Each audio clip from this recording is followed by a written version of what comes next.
साल 2019 की बात है।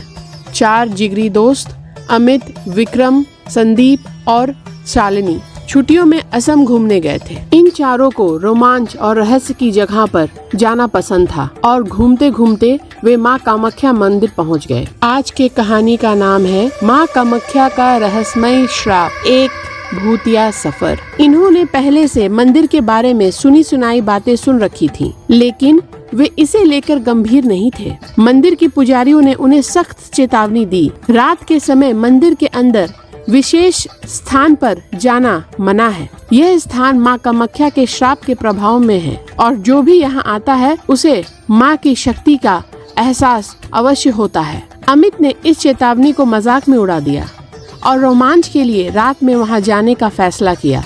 शालिनी थोड़ी डरी हुई थी, लेकिन बाकी दोस्तों के कहने पर वो भी तैयार हो गई। रात के 11 बज चुके थे। गुवाहाटी की ठंडी हवाएं तेज हो गई थी और मंदिर के चारों ओर घने अंधेरा छा गया था। जैसे ही वे अंदर हिस्से की ओर बढ़े, उन्हें एक अजीब सी सिरहन महसूस हुई। अंदर पहुंचते ही वातावरण में कुछ अजीब सा बदलाव महसूस हुआ। विक्रम ने कहा, क्या तुम्हें ये जगह थोड़ा भयानक नहीं लग रहा? संदीप ने हंसते हुए कहा, हा हा हा, ये सिर्फ हमारा वहम है, कोई बात नहीं है यार, चलो अंदर की तरफ चलते हैं। लेकिन जैसे ही वो मंदिर के तरफ बढ़े, उन्हें मंदिर के गर्भगृह से एक अजीब सी आवाज सुनाई देने लगी।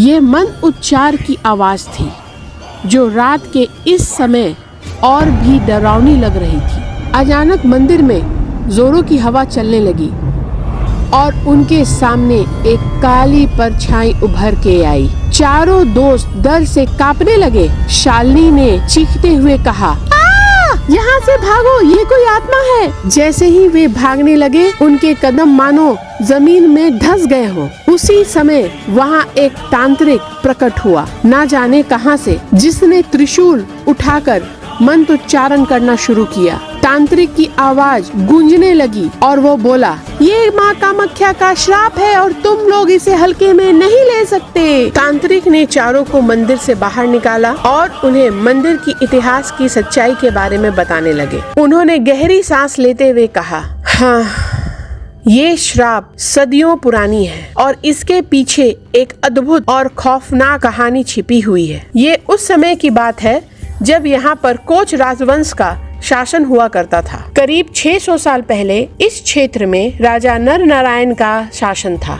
उनके भाई चिल राय उनके सेनापति थे। ये दोनों भाई वीर और धार्मिक माने जाते थे और उन्होंने माँ कामाख्या मंदिर का पुनर्निर्माण किया था, जो पहले मुगल सेनापति काला पहाड़ द्वारा नष्ट किया गया था। राजा नर नारायण ने मंदिर की देखभाल के लिए एक ज्ञानी पुजारी केंदु कलाई को नियुक्त किया, जिनके बारे में कहा जाता था कि जब वो पूजा करते थे तब स्वयं माँ कामाख्या मंदिर के गर्भगृह में नृत्य करती थी। तांत्रिक ने गंभीर स्वर में कहा। राजा नर नारायण और उनके भाई चिल राय ने जब यह सुना, तब उनके मन में ये लालसा जागी कि वो माँ कामाख्या के इस दिव्य नृत्य को देखना चाहते हैं। उन्होंने पुजारी को लालच दिया, सोना और रत्न की पेशकश की, लेकिन पुजारी ना माना। उसने कहा कि वह स्वयं जब पूजा करता है तो आंख पर पट्टी बांध के करता है, लेकिन अपने दोस्ती का वास्ता देके राजा ने आखिर में उसे मना ही लिया। लेकिन उसने कहा, आप नृत्य तो देख सकते हैं, लेकिन आप गर्भगृह के अंदर से नहीं, आप बाहर से देख सकते हैं। लेकिन ये एक अपराध था, क्योंकि माँ कामाख्या का नृत्य कोई भी सामान्य व्यक्ति ऐसे ही नहीं देख सकता था। राजा और उनके भाई ने छिप के देवी का नृत्य देखने का योजना बनाया। जैसे ही पुजारी ने पूजा शुरू की और देवी प्रकट होने वाली ही थी, उनकी ये योजना देवी को ज्ञात हो गई। माँ कामाख्या क्रोधित हो गयी। उन्होंने तुरंत ही पुजारी को पत्थर का बना दिया और राजा और उनके वंशजों को एक भयंकर श्राप दिया। श्राप ये था कि राजा या उनके कोई भी वंश के लोग अगर इस मंदिर या नीलांचल पर्वत को देखेंगे तो उनकी मृत्यु निश्चित है। इस श्राप का इतना गहरा प्रभाव हुआ कि तब से लेकर आज तक कोच राजवंश का कोई भी व्यक्ति माँ कामाख्या के मंदिर दर्शन करने नहीं आया। यहाँ तक कि महारानी गायत्री देवी, जो जयपुर की महारानी और लोकसभा की सदस्य थीं, जब गुवाहाटी आने वाली थीं, तो उन्हें बताया गया कि गुवाहाटी एयरपोर्ट से माँ कामाख्या मंदिर दिखाई देती है। उन्हें श्राप याद आ गया और उन्होंने तुरंत ही अपने फ्लाइट को कैंसिल कर दिया। बाद में उन्होंने कोलकाता एयरपोर्ट से सीलांचल एयरपोर्ट तक का फ्लाइट बुक किया और उसके बाद गुवाहाटी उन्होंने कार में सफर किया।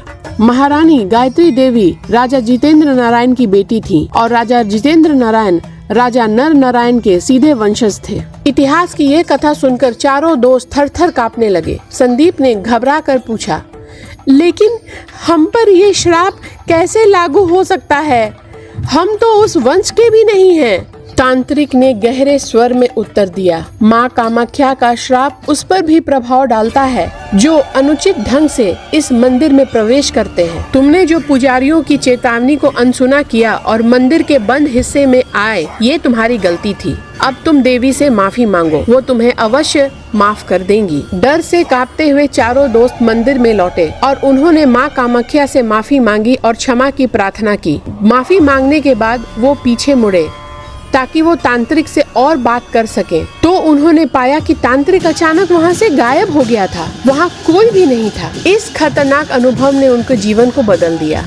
उन्होंने समझा कि रहस्यमय कितना भी गहरा हो, उसको छेड़ना खतरनाक हो सकता है। आप में से कौन कौन माँ कामाख्या का आशीर्वाद लेने कामाख्या मंदिर जा चुका है? कृपया करके अपने अनुभव और अपनी किसी कहानी को अगर आप हम तक पहुँचाना चाहते हैं, कमेंट में जरूर लिखें। आपके कमेंट का हमें बिल्कुल इंतजार रहेगा। तो अगले कहानी के इंतजार में चलो कुछ भूतिया हो जाए।